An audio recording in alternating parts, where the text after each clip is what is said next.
Okay, let's get started so we can get finished.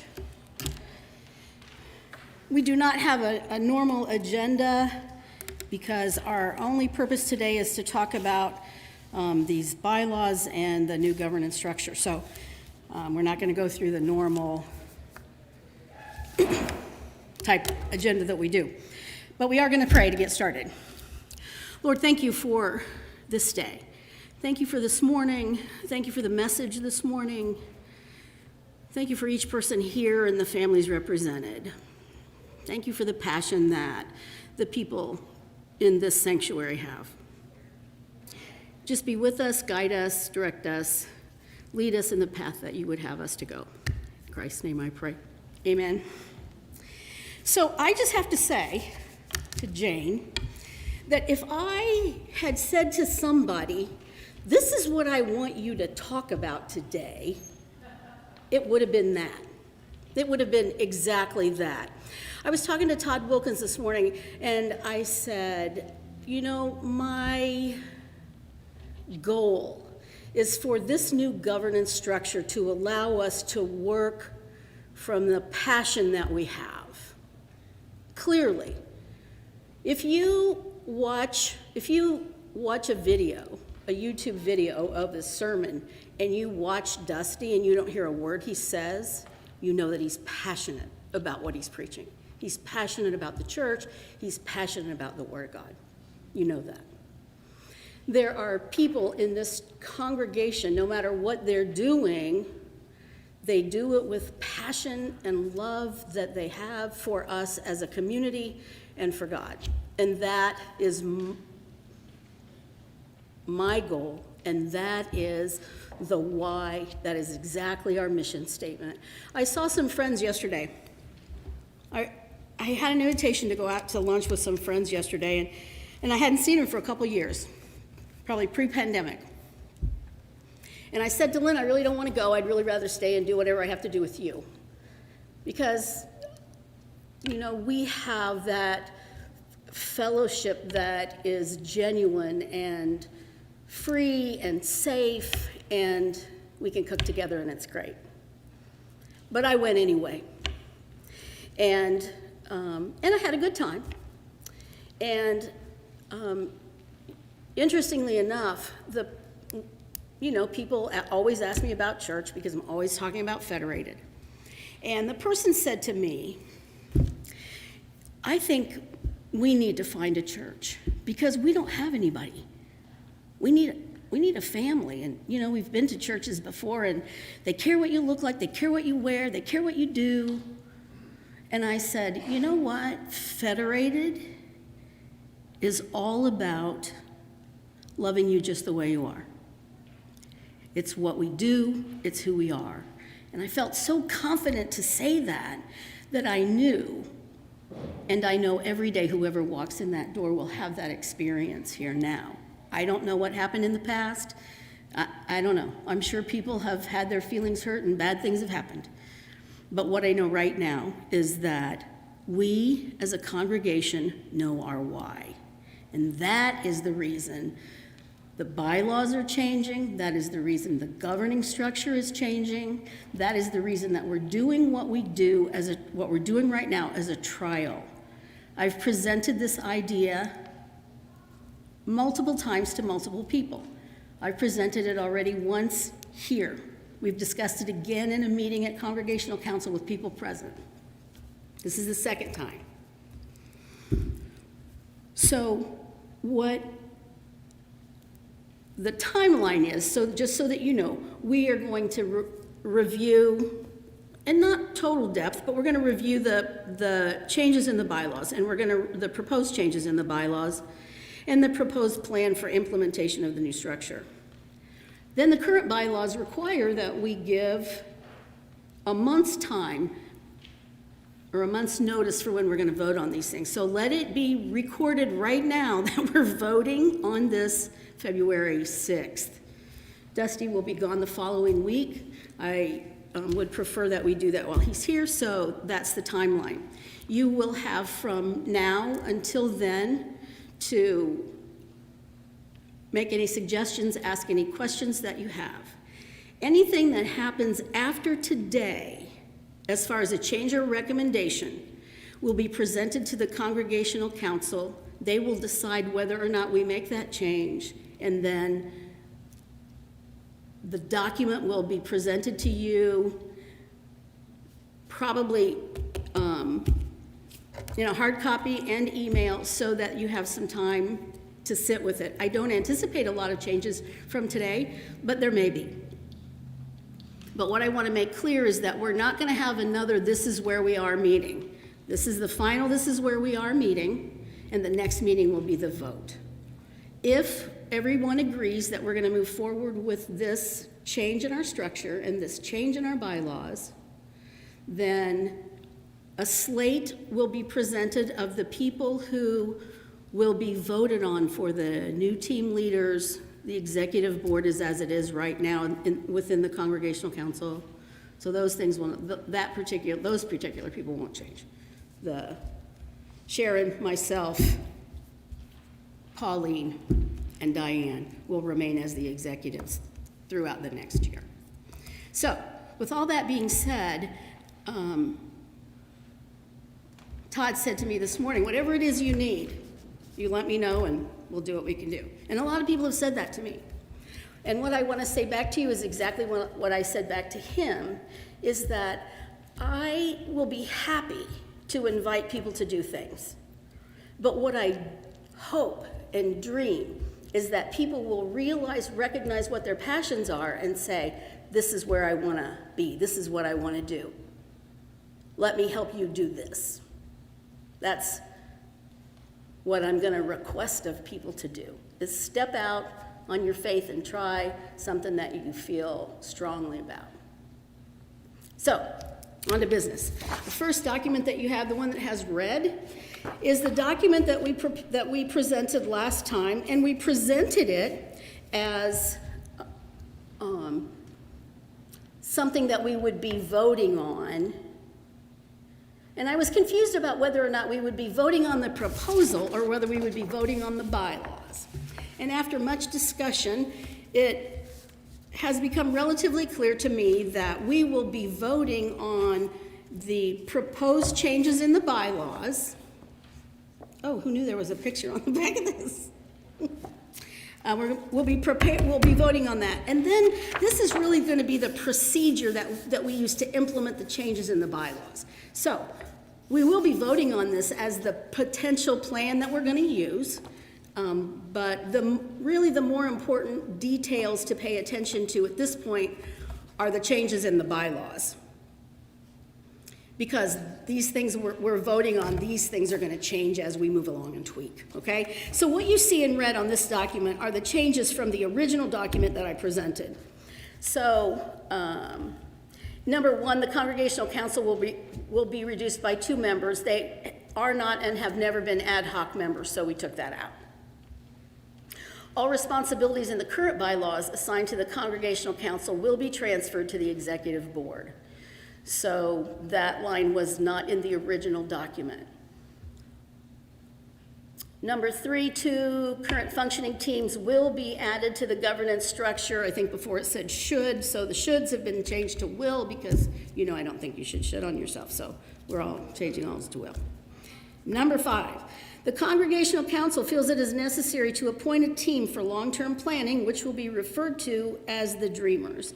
They will focus on Federated's future, which is going to be 2 to 5 years at this point, including, but not limited to, staffing issues, location, potential additional opportunities to federate or merge or join with another congregation, as well as consider the possibility of additional uses of our building.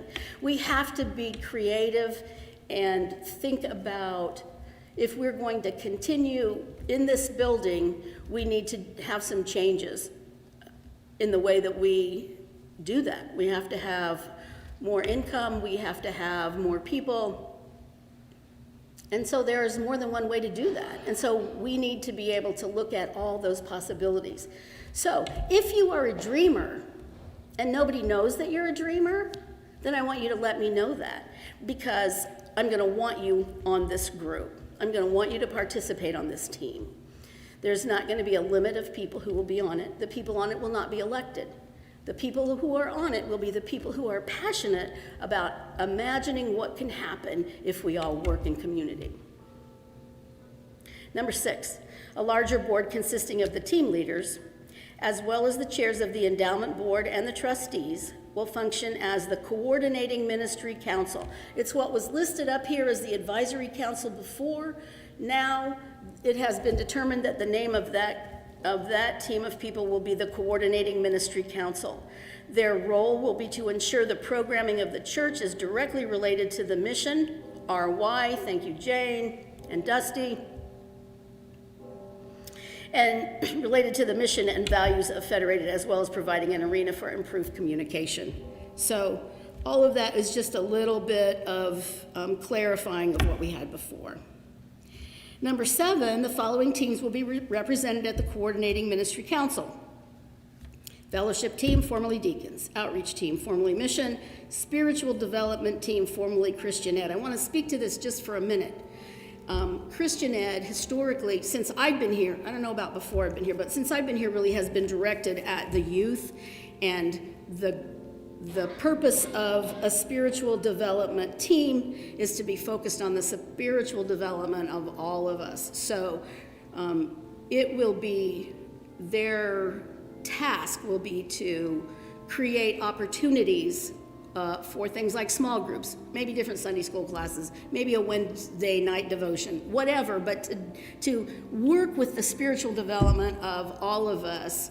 And also, there's been, I'm going to say less, I don't want to say less interest, but that's what's in my head. There's been less focus on the need for for Christian Ed to function because of the smaller amount of youth that we have. So it's the chicken and the egg thing. So what I want, what I'm hoping for, what the Congregational Council is hoping for is that if we expand the purpose of the Christian Ed team, that it might draw in somebody whose passion is more about spiritual development for everyone and not just focusing on the youth. So that's the basic reason behind that change. The care team, formerly called the Care Council. The worship team is a newly formed team of people whose focus will be our worship service, the music, the content, the sermon, timing, order, all of those kinds of things.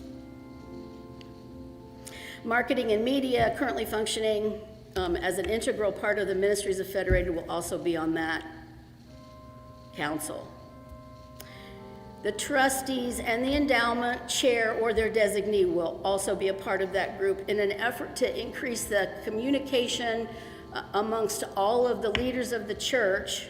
I feel like the folks who are handling the money need to be there.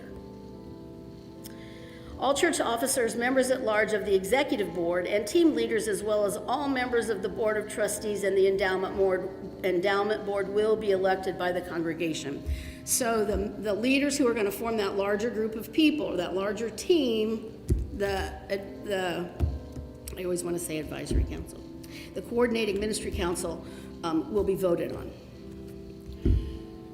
And the other thing that came up is typically, the bylaws now state that the pastor serves as an ex officio member of any board or group or team or committee. The reason I added that the pastor may be a team leader is because in this particular situation, at least to my knowledge in this congregation, the pastor himself has not led a particular team or group officially. So that's why we put that in the proposed plan, is because there was some lack of clarity about what would happen to the role he has right now in those particular teams as we move forward. So that's why that's there. So with that as a review, does anybody have questions, suggestions, comments, additions, anything that they would like to say about this particular document? Ed. Do we have a microphone anywhere? Hold on, Ed. So for the people at home to be able to hear, thank you. I'm in agreement with what we're trying to do. There's one seed that I would like to plant, and that is at the end of the year when we are reconsidering the direction. It only makes sense to me at this particular point in time that the financial responsibility for the church rests with the executive council, and that those responsibilities, which are currently primarily the financial responsibility that's done by the trustees, needs to be assumed by the executive council. And then we have a property management team that is responsible for the building and facilities. That becomes a team, but the financial responsibility needs to rest with the executive council. I'm not proposing we do that as a part of this restructure, but I think it needs to be in the record that that's an idea that I think is worthy of consideration in a year when we are at that point considering the permanent changes that we might consider. That's one that I think needs some consideration. Okay, thank you very much. Sharon, you got that? Okay, great. Thank you so much, Ed. Anybody else? Any other comments like Ed's, things we need to consider, add in, questions? Yes, Patty.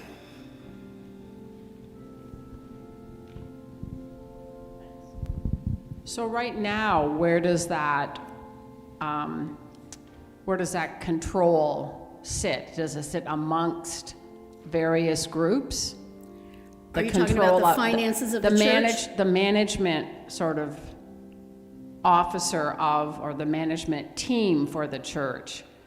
It's going to be the same as it is right now. It's the Congregational Council will stay as it is until we vote on this in February. When we vote on February, the Congregational Council will then shift to the executive board, which will be the 4 officers and 2 other members from the congregation.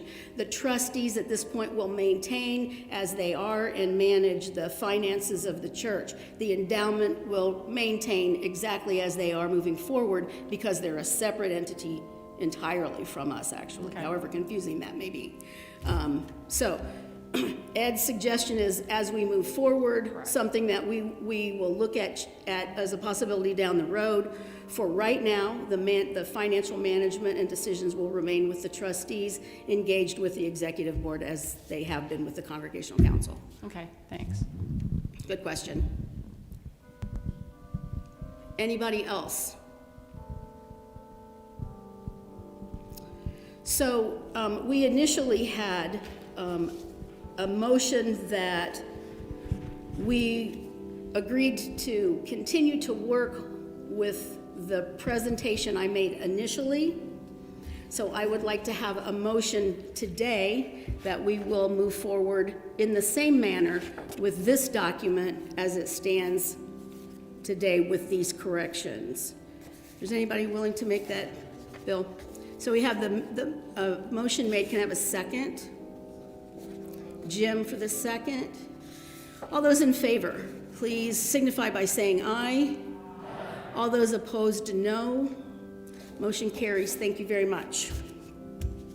Okay, on to the bigger change of the bylaws. Unfortunately, I didn't think about changing or putting it in red what was changing, but the way these bylaws are written out, and I'm sure that you've been able to take a moment at least to look at them. The current bylaw is written in its current language with a proposed change. So that is why there needs to be enough time for people to look through these. It's not a 15-minute glance through. Most of the changes that are in these bylaws are wording changes. Congregational Council to Executive Board, removal of Deacon Board, Mission Board, Outreach Board. Those terms are changed to teams, and the Congregational Council switches to Executive Board. So those are a lot of the changes that you'll see as you move through. The the bolder words are the things that are the changes that we've made. So you don't have to read both sentences and try to figure out what's different. It's not in red, but it is bold. So I'm not going to go through all of them, but I do want to just go through a few so that you see what I'm talking about. So interestingly enough, I asked a few people to work with me on these. The Congregational Council has reviewed these. They were initiated primarily and worked on primarily by Carolyn Jones, so I just want to offer a thank you to her because it's been through several versions of change and update that we got to this proposal, which I feel is a good representation of the changes that we need right now. So, for example, under membership, currently it says both members and associate members should be eligible to serve on all boards and committees and to vote. The new one proposed just adds teams, because now the groups in the coordinating ministry council are going to be teams rather than boards or committees. Congregation, current elect church officers and board and committee. Yeah, yes, Debbie. It says both members and associate members. What is the difference? A member, I think I asked that question myself, and I believe that, and somebody can correct me if I'm wrong, a member is a person who's joined the church, and an associate member is somebody who is in the community, attends regularly, but maybe they have a membership somewhere else, they didn't move their membership here, but they come here frequently. Is that right, Carolyn? I think that's it, Debbie. I had the same question. Yeah, you're pretty close to it. It's somebody, because we have a lot of people that come to town for a year or 2 years, visiting people over at the university. They don't want to change their membership, but they would like to be a member here. So we call them associate members. They go through the same process that a new member would go through, usually a conversation with the pastor, explaining what it is all about, and what it means to the church, but more importantly, what it means to them with it. Okay.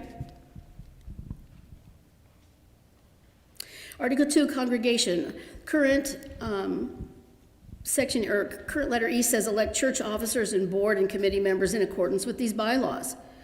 So we added elect church officers, board members, and team leaders in accordance with these bylaws. Because there was some concern about, well, this isn't the reason we made the change, but this is the reason the change exists. Right now, we vote on a board of people, and that board of people votes on their leaders.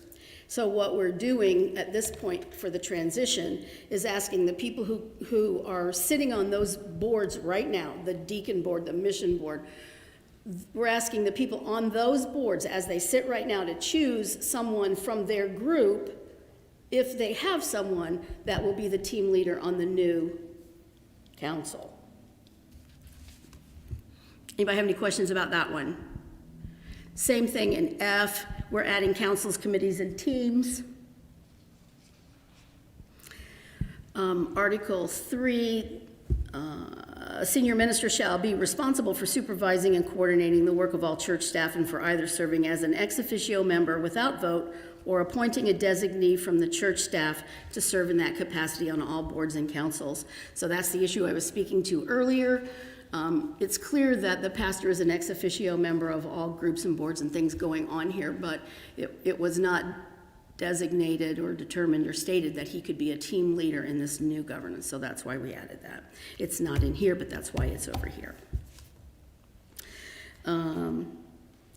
Officers of the congregation, that remains the same. We're adding there, changing congregational council to executive board, and adding at the end boards, committees, and teams for consideration. So the same that's what's happening through these changes. And if you look, you kind of just blink through page 2, those changes are the same.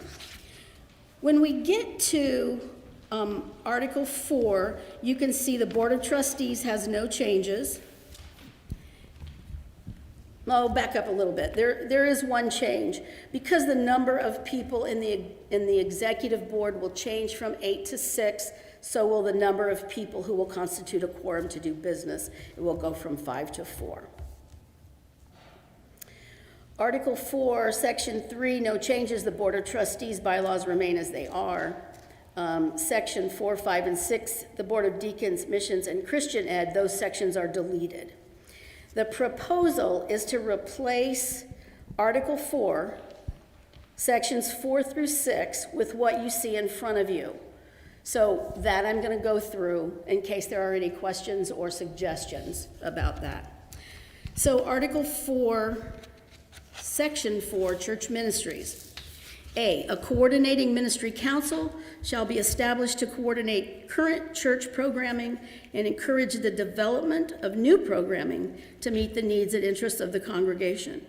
It shall be led by the president of the congregation or the president's designee. All team leaders or their designees shall be voting members of this council. A member of the Board of Trustees and Endowment Board shall serve in the council as voting members as well. Any questions about that one? B, the ministry team shall be constituted and responsible for the following areas. Now let me say, every area, everything that we do is not in this list. There are going to be other things that develop along the way, but we tried to take the things that we do the most regularly now and put them under a particular team. The fellowship team will be responsible for food service, church decorating, fellowship opportunities, food for funerals, the acolytes, greeters, and ushers. Marketing and media team will continue to focus on the church website, streaming, and social media. The outreach team will focus on the development of community events, special fundraisers and projects, other special events, and the church bus driving. So that's a change from the deacons, which are now the fellowship, and that's moving to outreach. My anticipation is the drivers will remain the same and the schedule will remain the same, but it's just that it won't be under the fellowship team. It's more appropriate for outreach. The care team will involve the shepherding program, visitation and support for federated members and friends who are hospitalized, homebound, grieving, and or need other supportive services, and support services for funerals held at federated. So Dusty and the deacons have worked for a long time to develop what we now have as the beginning of a shepherding program. So the folks who are on the deacon board, who are assigned to shepherding roles, will be able to continue with those shepherding roles because they're not locked into a board. So they may be on the fellowship team, but they also will have the ability to function as shepherds through the care team. Just so people understand, I keep seeing over and over and over the opportunity for people who are in one group to reach out and help another group. That's exactly what I hope happens as we move forward. Spiritual development team, I've already spoken to this morning. Sunday school, small groups, additional special programming for children, youth, and or adults, and special events with other churches. I anticipate those are things that would happen in tandem with the outreach team. The worship team. So the plan for this is that they will join the church staff in exploring style, content, and order of the worship service, music, prepare and or serve communion, host guest ministers and musicians. So the point of this team is to twist. You know, we've talked about Federated being such a traditional church. We sing a lot of hymns, we do a lot of traditional things, but we also have this twist because we are a unique group that welcomes all people, invites people to connect to God, one another, and the service needs around us. So it's important that the worship team has the opportunity to look at how our worship service happens and throw some new ideas. So if you don't really want to necessarily participate in the worship team, but you have an idea, there are people who are excited to be a part of the worship team, and they will be excited to hear your ideas, even if you don't want to really be a part of that team. So, just so you know that. Any questions about any of that stuff? Yes, Ed. Here comes Orlo, hold on.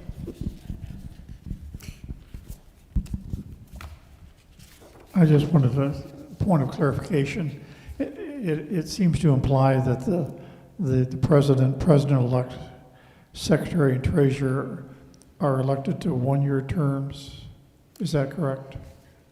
Yes, right now, everything is a one-year term for right now. So what will happen is the executive board's position, like Diane's position, is not one. So let me change my answer. No. No. Yeah, right, no. Diane's is, I think, 3 years. Are you 3 years? Orlo's 3-year term lasted 6 years, I think. So, yeah. So the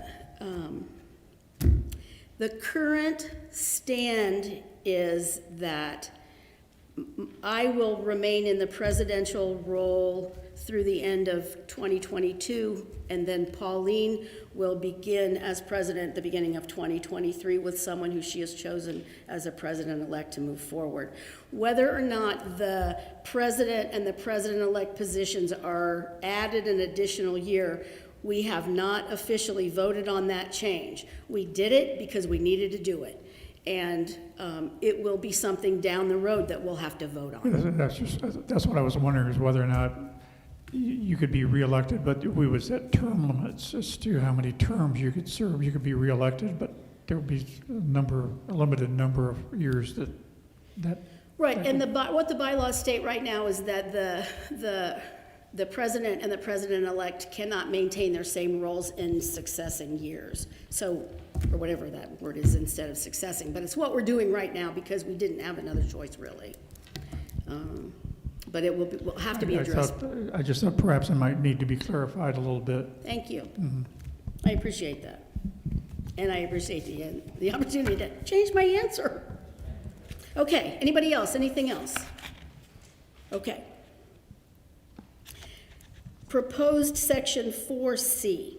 Each team shall be led by a team leader elected for a 2-year term by the congregation. That does not count for this year. This year is only 1 year. Each leader shall be responsible for selecting members to develop, plan, and carry out their team's responsibilities and activities. If additional volunteers are needed to implement the latter, the team shall be responsible for recruiting them. Either members or friends of Federated may serve as team leaders, members, and/or volunteers. Leaders may be reelected for multiple 2-year terms. Team leaders and volunteers also may choose to work in various roles on more than one team, as we've said before. So we know that we don't know how this is going to work out. It will all depend on the passion of the folks that we have who are involved in this church congregation.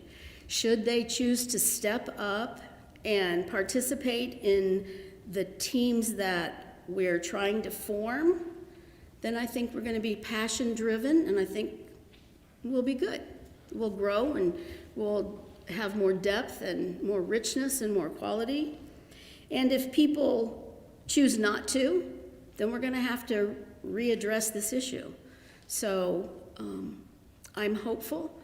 When I let my dogs out in the morning, I lean over the railing in my backyard and I say, "Good morning, Lord. I need you to be with me today."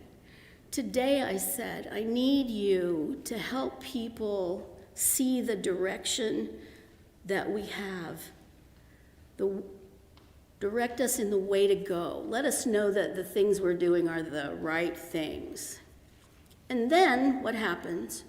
Jane does this presentation about finding our why.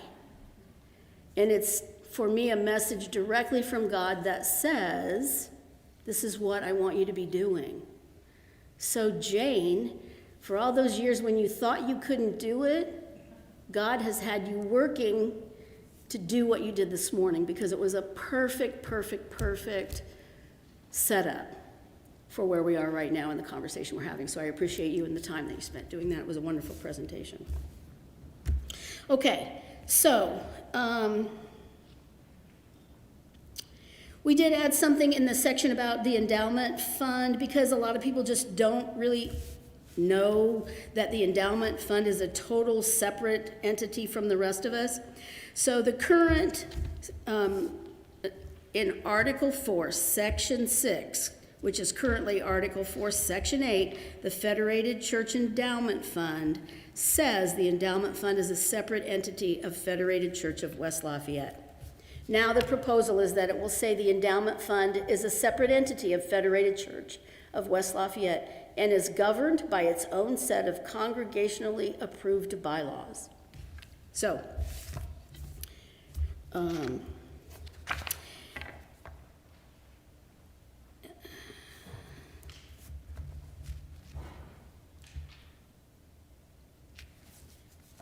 I'm just looking at section 2A, the very last page, and wondering if okay. So we did add there are no term limits on the number of consecutive terms for which leaders of the ministry teams may be nominated. So, feedback, questions, concerns, anything at all about those proposed changes in the bylaws? So what needs to happen, like happened last time, is we need to have a motion that we will set these proposed changes for consideration between now and February 6th, when we'll vote on them. So we're not voting on them today. I'm just asking for a motion that they be placed into consideration to be voted on for February 9th. Did somebody make that motion? Bill, thank you. Patty, second. All those in favor, please raise your hand. All those opposed, put your hand up. Let me see who you are. Motion carries. No. Okay. I want to say again, a special thanks to Carolyn, but a special thanks also to the current board members, other people who have ventured forth to spend time with me and make suggestions. This has been a long process, and a lot of people have been involved in it. And I just want to officially thank each and every one of you. If I wrote thank you notes to everybody, I'd be writing thank you notes until way too long. So just accept this as my thank you for your service, your passion, and when you don't think that you have your passion, realize that God is using you, just like God used Jane today. Please join me as we close in prayer. Lord, thank you for this time. Thank you for this direction that you've given us. Thank you for the people and the passion that make up this church family. I ask that you would bless us as we go forth today. Be with Barbara as she prepares to say a final goodbye to John. Thank you for the ministry that he's had at Federated and for the memories that will long stand behind him. Be with the family as they are greeted today by mourners that join with them. Be with them tomorrow morning as they officially say goodbye to him. Be with Dusty as he leads them and offers comfort and support. Thank you for Dusty and his leadership and his ministry and his passion. It's very contagious. Forgive us, Lord, for the things that we do that are not pleasing to you. Help us learn to forgive one another the best way that we can. In Christ's name I pray, amen.